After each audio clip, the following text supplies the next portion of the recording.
We're recording. Hi, I'm Lynne Namka, and I'm a psychologist or a former psychologist in Tucson, Arizona, in the United States of America.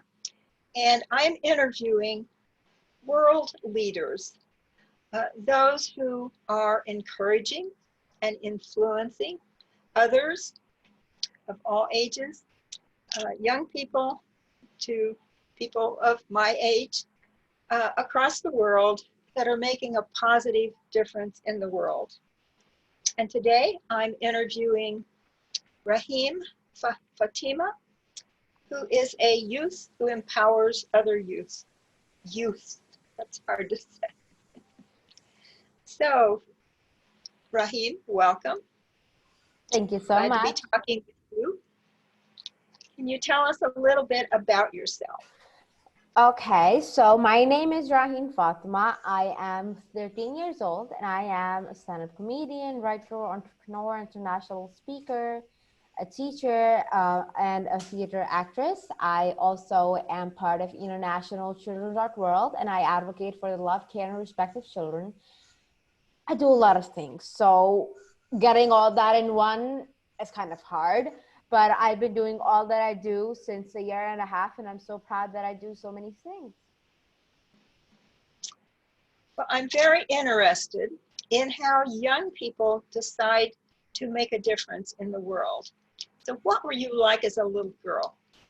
How would you describe yourself? So I was really curious, like about everything. And so basically, because I was the first child in the entire family, that also provided the first child of my parents. So my mom, of course, she did know some children, how they were treated. But my dad, it was quite new. And he's like, so, okay, now there's a child. I have to do something with the child, of course. And he started talking to me about meditation, about Reiki, about Chi, about, well, energy, the energy flow, psychological things, and so many. I mean, he literally read newspapers and newsletters and books and read it out to me since like I was born. Now that I think of it, I am like, oh my God, were they crazy or something? I mean, were they mad? But they didn't know because they were very young when they had me. And this is what basically grew my curiosity, because the first memory that I have, in fact, is of hugging a tree. Because I used to have this best friend whose name was a tree. In fact, it was a tree. Yet it was a living thing, so I didn't have to say, oh my God, it's a non-living thing. How can I have it as my friend? There was a place very near to my house, and it had this one tree. And for like 3 years, that was like my best friend. I talked to it about it, and everybody thought that, oh my God, the girl literally needs a lot of help, because it was a tree. And now, honestly, when I heard so much that there's so much deforestation going on, I was like, oh my God, what if they cut tree down? So that thought came to me in this COVID-19 period, and I basically wanted to go to back there where I lived, Karachi, but I can't. I was stopped, so I'm gonna go January. That's like next month, to see my tree and to attend a friend's wedding as well.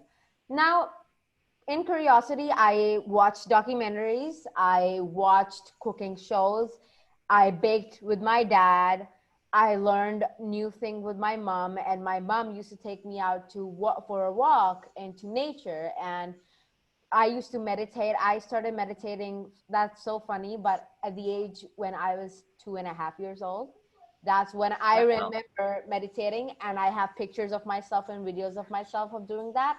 And because I went to Reiki classes and meditation classes and yoga classes with my dad when he did, so I faintly remember hearing certain things, and that is what grew my curiosity. And at a certain time, I stopped meditating, and I was like, oh my God. At the age of 7, I was like, oh my God, nobody around me is meditating, because at that time it wasn't such a cool or well-known thing in Pakistan. And I was like, no, nobody is meditating. Everybody thinks I am just like 60-year-old lady who's meditating. And, because girls around me or boys around me, they didn't like meditate. And I was already very different. And at that point, I was actually scared of being different. And my dad was like, okay, if you don't feel like it, he never forced me. So he's like, okay. But now I'm like, why did I stop doing that? And then I did continue because I felt like, oh my God, so it's new again. And now everybody wants to do it. And when it wasn't, it basically wasn't like a thing. So from watching documentaries to having a lot of fun, because I was the only child for about 8 years until I got a brother and a few cousins, like literally around the same time. They have like a month of differences between the four cousins that I had straight away. So yeah, it's fun that God has blessed me with a lot of things, and I started as a stand-up comedian, which is very funny. You know, I'm still having trouble hearing every word you're saying. Is there a way you could turn the sound up? Yes, for sure, I can do that. Okay, is this better? Perhaps. I can't quite tell yet. I think maybe there's something with my mics, with my mic or something.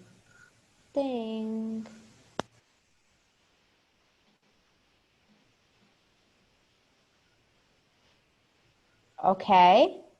That's good. Okay. Yeah. My mic's working. Sure, that's much stronger there. Hmm. Okay, I'm not sure if you answered this question before because I really couldn't hear everything.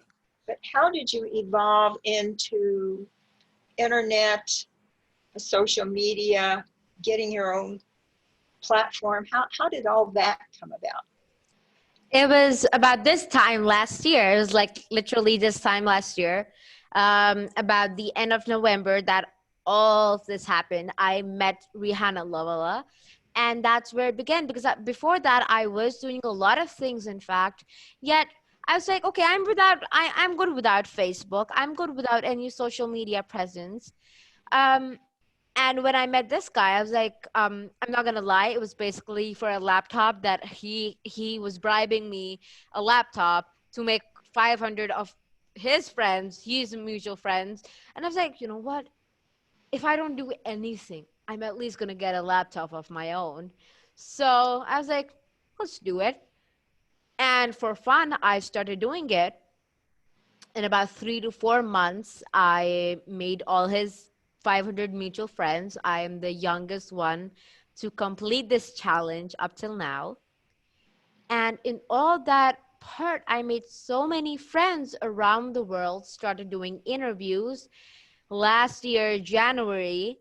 And now I've done more than 200 interviews of people from, I've done a person who's a senator. I've done somebody who basically is, I don't know how to explain this, but he has a cart and sells fruit on the road because he's a businessman, so he knows what to do. And I felt so proud interviewing him. I've interviewed an AI robot, so I'm not limited to human beings at all. And yeah, because it was conversational AI, so perhaps it was interesting. Yeah. And yeah, so I feel like having so many people on from so many different ages and from so many different professional backgrounds in my own audience and in myself today, I see a lot of cultural acceptance. And how has this process of reaching out and making these new friends, talking via the internet, how has it changed you? Honestly, I feel like I've also become more aware of my potential because I did know that I'm a great person. But when people told me, oh my God, dude, you're 12 and you're doing all this, I was like, okay, so that's very different, right? Because for me, it was something that I was doing already, right? So it didn't feel that different. Um, I felt very respected, loved, cared for. And I feel like as a person, I've evolved as also being more careful as to the things that I say, as to how I behave, because I'm not just representing what religion I follow. I'm also presenting my country. I'm also representing uh like the social, for somebody who might be new to social media, I'm representing the entire community. Whatever they might not be aware for me in like about me, I'm representing that part of myself. Now I feel like a lot of opportunities have come. I think half of the things that I have now, I was a stand-up comedian, I was a writer, and I was an entrepreneur before I joined social media. And now, oh my God, it's so big, right? So it's not just about the longingness of your introduction, like those very old, history books have. He was this. I feel like it's made me a very proud of myself person, because Mhm. I feel like I am different, and that's good. And I feel a platform to guide others, not just, have opportunities, talk to people, but a lot of other young people, especially girls my age, they reach out to me and they might refer to me as their role models. And I think that is something that is huge for me. And fathers these days, especially, I literally, I was almost like, I was emotional, so emotional, because there's this guy who said that I have a 6-month-old daughter, and I want her to be like you when she grows up, Oh, nice. to have that quality and that have that determination. And I was like, this is the best compliment I ever received. And I've since that I received like almost 50 of them at different occasions. And I feel so proud of myself. I'm like, oh my God, people want their daughters to be like me, so I should be the best version of myself. Yet I do tell them, pray for her to be the best versions of their selves. But it feels a compliment that you want to be like me. Yes. Well, your parents are to be congratulated for encouraging you, allowing you, supporting you. How have they helped you A lot. develop your own voice, get equipment, the whole process? How they've supported you? I feel like my dad is basically the one who encouraged me to do this. And my mom, I mean, my dad does get frustrated at times because, come on, as I've become more famous, I have my diva tantrums going on in my in my house. So my mom helps with that. I mean, before my interviews, my mom's brushing my hair. Mom's like, you know what? Go wash your face. Do that. And then yeah, she's picking up my wardrobe. So she's a full-time mom, a stylist, a cook. She's actually doing a lot of things. And I really feel that it's not, you see me at the front, you see me at like the forefront, but there's like an army of people that goes into it, and there's a lot of effort in this beauty that you see. So I feel like, yeah, that it is. And so I just got my dad's letter. I'm like, you know what? You can do your tasks later. Give me the laptop already. So he gave it to me, right? So I think these things do, and also appreciating me after all the things that I do, and just, those. My dad, he has this thing. After like every 5 minutes, he'd be like randomly sitting, and he'd be like, "Oh my God, I'm so proud of you. I love you." I'm like, "Why? What was that? Where was that coming from?" But yeah, they Art. both love me, and they both support me a lot. Although I was born into this sort of society which isn't so open about girls, teenage girls especially, following activism and advocating for rights, human rights, children rights. Mhm. Also parting, also doing theater, being a stand-up comedian. That's like the biggest taboo ever. Being an entrepreneur, following her passion. So it is hard in to hear all this. And my parents do hear a lot of different things from very different people. But I feel like Sure. it's their hope and it's their dream to see me at some place in life to achieve my dreams. They must be very proud of you. You're a lovely Yeah. role model. Thank you. Could we see one of the diva tantrums On right my now? diva channel, I had one like literally before I interviewed you. I was like, you know what? I don't have time. I don't have time to brush my hair. And my mom's like, you know what? Come here right now. She can get angry with me because she's my manager slash my PA and can be my publicist at times. So is my dad. So, whenever I need to, oh, you just froze. Hello, Lynn. Okay, yeah, you're back. You're Okay. back. So, and my dad can be my publicist. So, it's always the sort of things, and brushing my hair. And she's like, you know what? Go and change your clothes right now. And then my diva tantrums, bring me food, bring me water. I need water. Please silence in the room. So these are the kind of things that I do. Those bigger diva tantrums have started to go away now that I am more humble and down to earth. So yeah. And one thing that I literally love saying these days, like my common thing that I say, it is whoever might, ask me for something or anything, even my mom, she's like, you know what? I need help like this. And I'm like, you know what? I would discuss with my publicist and I'll let you know. Or you may ask my manager. This is, the common phrases that I use. So yeah, it's funny. Lynn, can you hear me? Yes, I can hear you. Okay, nice. Okay. Yeah, So your definitely. parents have expanded as parents, as human beings, Hmm. and into other roles as a result of what you're doing. But they still have to be the parents because Yeah, they they hold do. on there. I feel like as a lot of my effort like that goes into me and everything, I feel like my brother is the one who contributed the most. No offense to my parents, intended no offense. So basically my brother was diagnosed with cancer when I was 10 years old. Um, Oh, that's 3 years from back from now. He was about 2.5 years old.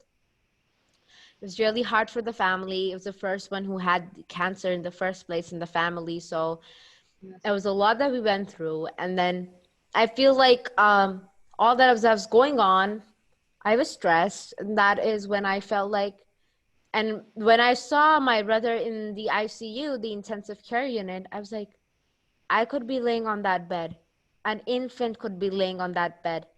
I saw people. It was like I went there the first day, I go there the second time, and I see some people missing, and I'm like, where are they? And God called them back. Yes. So, there's no choice. And I'm like, that can happen with me. And, at times, many people, especially my age, they're scared to talk about death. And they're like, oh my God, we're too young to die. You're never too old or too young to die, right? So maintaining that healthy balance in life and not just saying, oh my God, I need to turn 18 before I start working. That's something that's just wrong. Why are you wasting those years that you have here? So I was like, you know what? At that time, I kind of panicked. And there was a lot of chaos going around me as well. I was like, you know what? I have to do whatever right now. The impact that I can make now is the real deal because I don't know if I'll live long enough to, do anything. I can die this moment. I have no idea, right? So I think having that satisfaction that, oh my God, if I'm called back, I've done what I could. And that's just that satisfaction that goes with you into your grave. So I was like, let's do this, okay? And I was 11, wanted to perform somewhere. I was always like a bigger drama queen. I've I've been well behaved since I have been so professionally engaged with people. But I was in a lot of plays in my school. There was this arts fest, and I wanted to do something of my own.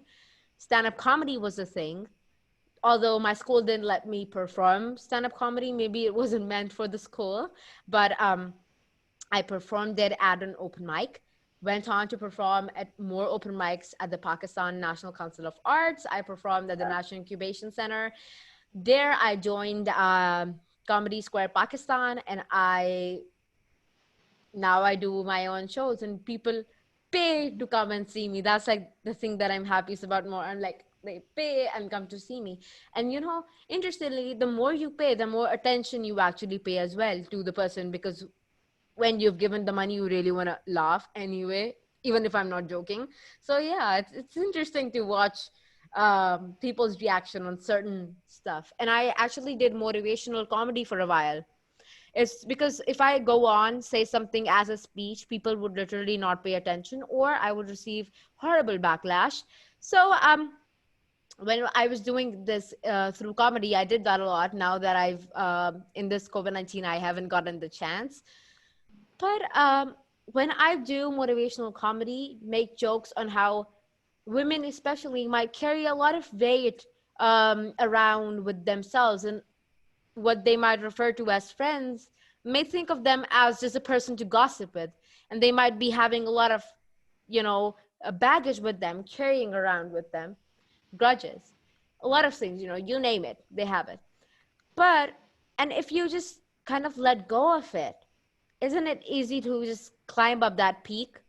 So that's what I made it about. And I had my aunts come in, and I made fun of my aunts, and I made fun of a lot of things, and how we as a Pakistani family view family vacations. And it was a hit, and many people loved it. And I haven't like really had like a fan moment with my comedy like ever, but there was once I had my show, and I left off for dinner after my show, and I had dinner with my family. I walked out of the restaurant, and there were people, they were like very young, like high school kids in the car, and they like literally just let down their windows and stuck out their heads, and they were like, "Oh my god, Raheen, we're so proud of you, we just came back from your show, oh my god, you were amazing." I'm like,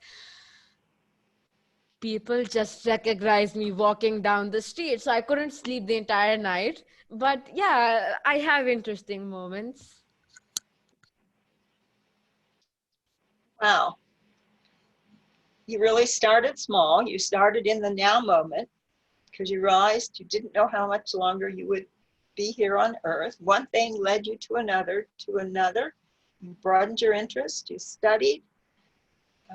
What else? What else am I missing that in that process of you expanding, growing, becoming who you are today? Did I leave anything out?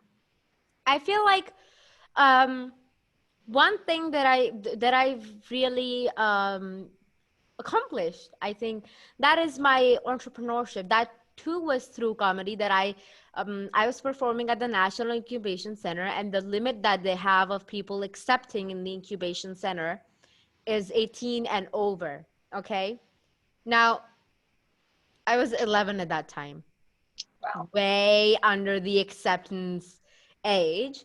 I wasn't even eligible for the process. I was like, you know what? If I having the project manager of the National Incubation Center come in, if I am having the manager come in, why not benefit off of it? Okay. I was like, and I made last minute changes to my comedy, and I was like, at the end, I'm gonna say this, and I'm like, you know, because of course we have cultural differences, and I made a few jokes about it. And I'm like, you know what? I can't wait until 18. What if my dad marries me off? Okay, he's not going to be putting me in an incubation center. He's going to be marrying me off. Okay, so please let me in. And honestly, they let me in. I mean, I know it sounds like crazy having like an 11-year-old pitching you the idea of her coming in. They were like, you know what? Our cohort applications are opening next week. You can apply. If you get shortlisted, we have no problem with you coming in. And I was like, oh my God. Did they just break the rule for me? And I was happy. Of course, I pitched it in. I got shortlisted. I pitched, and I still am considered as one of the best pitches the panel heard ever by an 11-year-old, of course, because it was pretty creative. And I don't know, fortunately or unfortunately, I did not get in with the same idea. But the same day, I hopped on board with another idea that too applied in the same cohort, got into the cohort, they were finalized, and I was part of their core team. So I What got is into the cohort anyway, right? what is that group? I'm not familiar with that group. So basically, they're MedSol, they're a medical solution. And what they do is they provide healthcare services at your doorstep with reduced prices than actually going there and getting tests done. Also, they provide nursing and a lot of things. But my main job is the communications I'm their communication managers. And us, really, we haven't been so very active these days in the COVID-19 thing, because of course health and having somebody come to your own house, it is very suspicious these days, you know. So yeah. And I got into the cohort, and it felt I am the youngest one ever to get into the cohort of the National Incubation Center ever of Pakistan.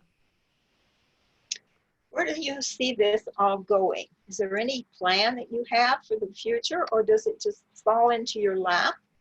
It takes you here and it takes you there, and there's a whole new opportunity. I feel like, you know, all these things that I've been doing, and the main purpose of my life is to empower everybody around me, regardless of their race, religion, or gender identity, and empowering them not just with monetarily, but teaching them skills, helping, or not teaching them, but helping them achieve that skill set that they might need for what they want to be in life, and empower them through education, and not just education as in the standard education that they have, but education as in the education for how to protect themselves from how self-defense works. And that brings me to the next thing that I want to tell you about my theater. So I began because I was doing stand-up comedy. A lot of people among that were with me, stand-up comedians, were also doing films and were also theater actors. I got offered a theater drama. I was like, you know what? I've got some spare time in my day. Why not utilize it? I did that. And then after one drama, I focused all my theater work just on child abuse and just on prevention of child abuse and education and awareness of child abuse, because that is so very important.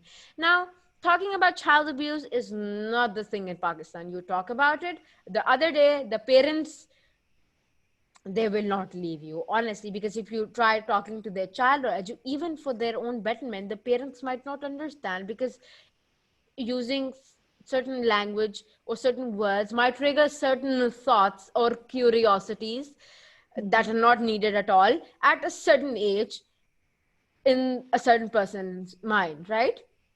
Now, what I did is that I am doing all this through the medium of theater, because when you're doing it, you know, just for fun, and when you're doing it through theater, people are like, okay, they're enjoying a theater play. They're not really thinking about what they're hearing. And we were very careful to use not use words that you might have to Google, or words that might be considered, you know, inappropriate by certain parents. Yes. So we basically, the first thing that I did was a play where it all combined to child abuse. It all actually combined to gender equality and child marriages as well. I was playing the girl in the play, and there I was trying to be married off to a guy way older than me. And then I was also said that, oh my God, you're a girl, by my mom and my, you know, people around me. But my dad in the play, who's, you know, defending me, is like, oh my God, if she's a girl, what then? What, you know, I could go on and do anything in life. So, and then, so the fun thing was that we had monkeys in the play. We had humans playing monkeys in the play. So that's what made it so fun, and that's what made the parents think that, okay, it's fine to have their children on here, and it's not that we were tricking them, it's for their own betterment. And in that, we also tell the rights of okay, so we're gonna have to end the meeting in like 10 minutes, because we have 40 minutes of free recording. And it's also that we are helping them. We are telling them about their basic rights, children rights. And then I went on in specializing in, like, in theater, in child abuse puppet plays, like actually puppet shows that were telling how anybody might talk to you like a stranger, what to respond, not to be disrespectful at all, but how to deal with it. If you've already gone through this, then what to do. And if you feel that you're going through this, then how to address it, because it's important. I mean, honestly, if anything even happens with a young child, they might not feel comfortable with their parents. And we also address who to share it with, because if they share it with the wrong person, Right. that can be very, very wrong. Honestly, I actually did it in my own area. I also went to two other cities. It was interesting, and it was the best crowd I've ever had. I mean, no offense to anybody even watching, but I know that they were the best crowd. They were laughing, and some of them actually came out that they had already faced a problem like this, and they were kids that were going through this, and they were kids that were beforehand educated about this. So I feel like even if I was able, and my team were able to just educate one child, and if even just one child is saved, I am, the purpose of my life is completed. Okay. What I wanted to achieve is done. So I can, rest in peace, and actually rest in peace. So yeah, it's really fun to do all these things. I teach English with Carla Richmond, and I also volunteer to teach Japanese and Singaporean kids on Sundays. And it's really fun because that cultural difference, yet cultural exchange, it's fun because there things are different, here things are very different, so we get to discuss stuff. And yeah, like, life is very interesting.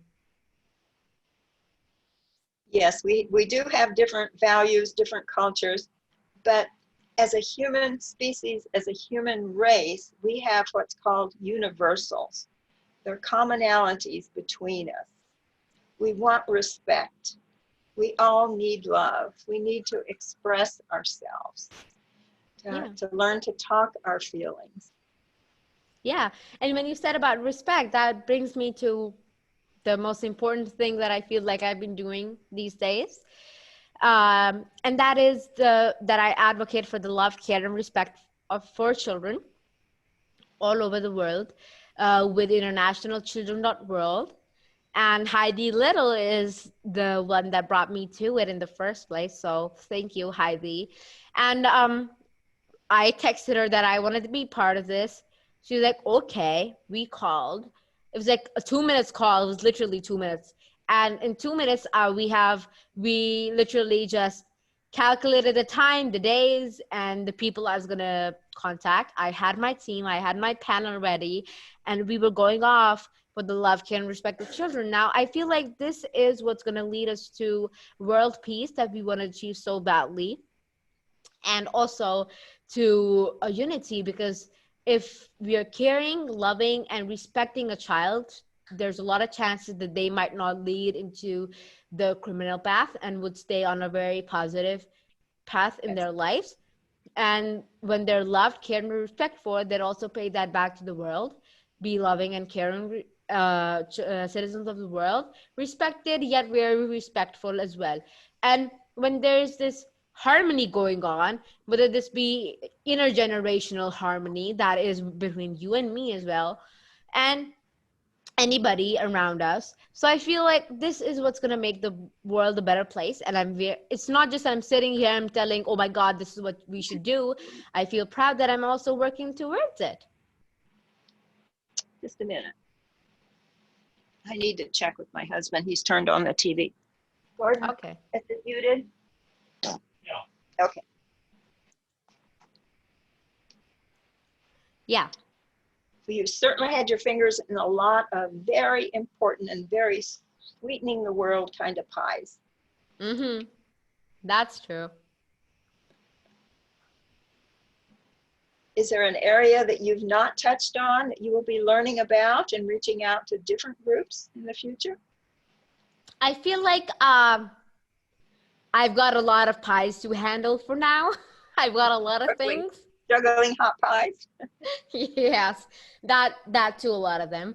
So I feel like if you talk about one thing that I want to do, is that because when you empower somebody, whether that be through anything, you need money for that. I'm not gonna lie that I don't need money. We need money to function as human beings in this world, you know.